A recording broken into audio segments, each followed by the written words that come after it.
তো আমরা এই ইকুয়েশনটাকে সলভ করব গ্রাফ মেথডে, ঠিক আছে? এর বেসিক প্রিন্সিপালটা আমি বলে দিই। বেসিক প্রিন্সিপালটা হচ্ছে, সাপোজ করো কোনো ইকুয়েশন আছে আর ইকুয়েশনটাকে আমি গ্রাফ মেথডে সলভ করব। কিভাবে? ফার্স্ট আমি লেফট হ্যান্ড সাইডকে একটা ইকুয়েশন লিখবো, লেফট হ্যান্ড সাইডে একটা ইকুয়েশনটা গ্রাফ হবে অবভিয়াসলি, তাই না? ওরকম রাইট হ্যান্ড সাইডের একটা গ্রাফ হবে। এখন যদি এর সলিউশন হয় তাহলে এই দুটো গ্রাফ কোনো না কোনো পয়েন্টে ইন্টারসেক্ট করবে, তাই না? বোঝা গেল কি বললাম? আর এইভাবেই আমরা সলভ করে থাকি ইকুয়েশনসগুলোকে। তো এখানটা আমি কি করব, আমি ড্র করব y ইকুয়ালস টু 4x এর গ্রাফ। আর গ্রাফ মানে বুঝি তো, গ্রাফ মানে হচ্ছে x এর ভ্যালু x কোঅর্ডিনেটে আর y এর ভ্যালু y কোঅর্ডিনেটে বসিয়ে যে আমরা কার্ভ পাই, যে লাইনটা পাই, ওটাই তো গ্রাফ, হ্যাঁ কি না? তো এই এর জন্য আমি একটা গ্রাফ ড্র করব আর y ইকুয়ালস টু x এর জন্য একটা গ্রাফ ড্র করব, ঠিক আছে? যে দুটো গ্রাফ পাবো, যদি দুটো গ্রাফ ইন্টারসেক্ট করে তাহলে এটা সলিউশন হবে, আদারওয়াইজ হবে না। বুঝতে পারলি কি বললাম? তো আমি একটা এক্সাম্পল দিয়ে বলি। সাপোজ করে আমাকে সলভ করতে হবে x square plus 1 equals to 0। তাহলে এই ইকুয়েশনটাকে দুটো গ্রাফে ড্র করতে পারবো, এক y equals to X square plus 1 আর y ইকুয়ালস টু 0, ঠিক আছে? তো y equal to X square plus 1 অ্যাকচুয়ালিতে যে গ্রাফ হয় এর গ্রাফটা এরকম হবে, ঠিক আছে? আর y ইকুয়াল টু 0 যে গ্রাফ হবে ওটা আমরা সবাই জানি এক্স অ্যাক্সিস। দেখ দুটো ইন্টারসেক্ট করছে, তার মানে এর কোনো রিয়েল সলিউশনই নেই। আর আমরা জানি এর রিয়েল সলিউশন নেই, তার জন্য আমাদের এখানে কমপ্লেক্স নাম্বার ইন্ট্রোডিউস হয়, তাই না? যেটা কিনা এক্স ইকুয়ালস টু আই, তাহলে কিন্তু সলিউশন হবে, আদারওয়াইজ সলিউশন হবে না, ঠিক আছে? তো এই প্রসেসটাকে আমরা ইউজ করে আমরা কি করব না, এই যে ইকুয়েশনটা আছে that is 4 to the power x equals to x, একে আমরা সলভ করব। তো একটুখানি স্টেপ ওয়াইজ করব, চেষ্টা করিস বোঝার, ঠিক আছে? খুব কঠিন না। আচ্ছা, ফার্স্টে আমরা y ইকুয়ালস টু 4x এ গ্রাফ ড্র করব। তো এখানে ফার্স্ট কিছু কন্ডিশন বলে দিই। এক, ফর এনি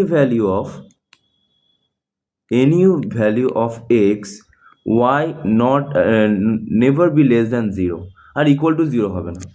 y এর ভ্যালু অলওয়েজ কি হবে, 0 থেকে বেশি হবে, 0 হবে না, ঠিক আছে? অবভিয়াসলি x এ কোনো ভ্যালু বসাও 4 পাওয়ারে, কখনো কি 0 হতে পারে?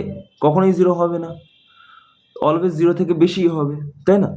x এর ভ্যালু নেগেটিভ নিতে পারি আমরা। ফর এক্সাম্পল আমি -2 নিয়ে নিলাম, তার মানে কি 1/4 স্কোয়ার হবে। সরি, জিনিসটা আমি যদি আমি এটা করি তাহলে কত হবে, বাই 4 স্কোয়ার হবে, তাহলে কত হবে, হার্ডলি 1/60 হবে। কিন্তু লেস দ্যান 0 কি হচ্ছে? কখনোই লেস দ্যান 0 হবে না। বুঝতে পারলি কি বললাম? তো এটা খুব ইম্পর্টেন্ট ফ্যাক্ট যে আমাদেরকে বুঝতে হবে যে কখন কার ভ্যালু 0 হবে না। তো ফার্স্ট হচ্ছে আমাদের যে y এর ভ্যালু কখনো লেস দেন আর ইকুয়াল টু 0 হবে না। সেকেন্ড, এটা একটা ইনক্রিজিং ফাংশন। নাও ইনক্রিজিং মানে ইনক্রিজিং গ্রাফ মানে হচ্ছে যদি x দুটো ভ্যালু নিলাম, x1 নিলাম আর x2 নিলাম, আর x1 হচ্ছে x2 থেকে ছোট, তাহলে 4 পাওয়ার যদি আমি x1 বসাই ওটা ছোট দেবে কম্পেয়ার টু 4 পাওয়ার যদি x2 এর ভ্যালু বসাই, ঠিক আছে? বা ওটা বুঝতে পারলি কি বললাম? ফর এক্সাম্পল 4 পাওয়ারে 1/2 বসালাম আর 4 পাওয়ারে 1/3 বসালাম, আমরা সবাই জানি 1/2 ইজ গ্রেটার দেন 1/3। আর একে কম্পেয়ার করলে আমরা জানতে পারবো যে এই জিনিসটা বড় আর জিনিসটা ছোট। তো ইনক্রিজিং ফাংশন, এই দুটো জিনিসই ইম্পর্টেন্ট হবে। আচ্ছা, এবার জানতে হবে ইনক্রিজিং ফাংশনের গ্রাফ কেমন হয়। ইনক্রিজিং ফাংশনের গ্রাফ কেমন হয় বলতো? সাপোজ করে এটা x1, সাপোজ করে x2। তো x1 এ যদি y এর ভ্যালু এই এই এই হাইটে উঠবে, আমরা জানি এটা y, এই লেন্থটা যে হাইটটা এটা y এর ভ্যালুকে ডিনোট করে, তাহলে x2 এর ভ্যালু কোথায় উঠবে, একটু বেশি উঠবে। বুঝতে পারলি কি বললাম? তো ইনক্রিজিং ফাংশনের গ্রাফ কেমন দেখতে হবে, ও জাস্ট টানা উঠে যাবে, নিচে নামবে না, কোথাও নিচে নামার কোনো স্কোপ নেই। বুঝতে পারলি?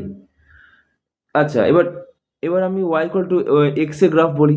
y ইকুয়াল টু এক্স এর গ্রাফ একটা খুব ইম্পর্টেন্ট ব্যাপার আছে, যে ভ্যালু x নেবে সেই ভ্যালু y নেবে, তাই না? এটা একদম মিডল পোর্শন থেকে যাবে। বুঝতে পারলি কি বললাম? একদম মিডল পোর্শন দিয়ে। তাহলে আমরা দুটো গ্রাফের সম্বন্ধে অলমোস্ট জেনে গেছি। এবার একটু নিয়ে আমরা যাই যে কীভাবে সলভ করতে পারি, ওটার উপর খেয়াল করব। তো প্রথমে আমরা কোঅর্ডিনেট লাইন্স ড্র করে কোঅর্ডিনেটসগুলো ড্র করে নিলাম, মানে অ্যাক্সিসগুলো। এবার কি করব, এবার আমি y ইকুয়ালস টু 4x এর গ্রাফ ড্র করব। এবার y ইকুয়াল টু 4x এর গ্রাফ কী করে ড্র করবো? ফার্স্ট ইনক্রিজিং ফাংশন, হ্যাঁ কি না? তো আমি x ইকুয়ালস টু 0 বসালে আমার y ইকুয়ালস টু কত আসে, 4 টু the 0 মানে 1। মানে এর পয়েন্টটা কোথাও হবে x0 y1 এই ভ্যালুটা হবে, হ্যাঁ কি না? তাহলে এটা আমার গ্রাফের উপরে আছে। এবার আমি x ইকুয়ালস টু 1/2 বসাই, তাহলে y ইকুয়ালস টু কী পাবো? 2 পাবো। তো x হলো 1/2, এটা 1 হলো, তাহলে এটা হাফ হলো, আর এটা 2 হলো, মানে এইখানে আসবে, হ্যাঁ কি না? বোঝা গেল কি বললাম? আর কেন কি ইনক্রিজিং ফাংশন, তাহলে ভালোভাবে বোঝ, এটা মন দিয়ে বুঝতে হবে। এই দুটো লাইনকে না স্ট্রেট লাইন দিয়ে জয়েন করে দাও আগে, ঠিক আছে? এবার কেন কি ইনক্রিজিং ফাংশন, তো ফাংশনটা না এইভাবে যাবে, ঠিক আছে? না, এইভাবে যাবে, এর একদম একদম এইভাবে এইভাবে, ঠিক আছে? মানে একে টাচও করবে না, জাস্ট এইভাবে চলে যাবে। কেন? কেন কি এই লাইন বরাবর, এই লাইন থেকে ওপরে থাকতে হবে, তারপর তো আমি বলতে হবে যে আমার ফাংশনটা ইনক্রিজিং ফাংশন।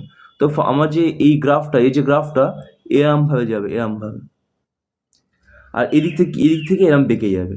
এই বাঁকার কারণটা হচ্ছে কেন কি যত আমি এক্স এর ভ্যালু কমাবো তত জিরোর দিকে যাবে, ভ্যালু জিরোর দিকে, কিন্তু জিরোকে টাচ করতে পারবে না, ঠিক আছে? এবার ওয়াই ইকুয়ালস টু যে আমার আছে, ওয়াই ইকুয়ালস টু যে এক্স যে আমার গ্রাফ আছে, ওই গ্রাফটা কেমন হবে? ঠিক এরকম হবে। এবার দেখ, এই ওয়াই ইকুয়াল টু এক্স এর দুটো পোর্শন আছে, এক জিরো অরিজিন থেকে এইদিকে, অরিজিন থেকে এইদিকে। এখানে দেখ, অরিজিন থেকে যে এইদিকে যাচ্ছে সে কি কখনো এই ব্রাঞ্চকে কাট করতে পারবে? এ ওপরের দিকে যাচ্ছে এরমভাবে, আর এই দিকে যাচ্ছে। আর নিচে ব্রাঞ্চ দেখ, এ নিচের দিকে যাচ্ছে, আর এ কখনো এক্স অ্যাক্সিসকে এদিকে আসতে পারবে না, আর এই এক্স অ্যাক্সিস কোনো উপরে যেতে পারবে না। তাহলে আমি বলতে পারি এই গ্রাফ আর এই গ্রাফে কোনো ইন্টারসেকশন পয়েন্টই নেই। যদি কোনো ইন্টারসেকশন পয়েন্ট না থাকে তাহলে কখনো কোনো ভ্যালুই থাকবে না। এক্সের কোনো ভ্যালু নেই যাকে আমি 4 পাওয়ারে বসালে সে আমাকে সেম ভ্যালু দিতে পারবে। বোঝা গেল কি বললাম?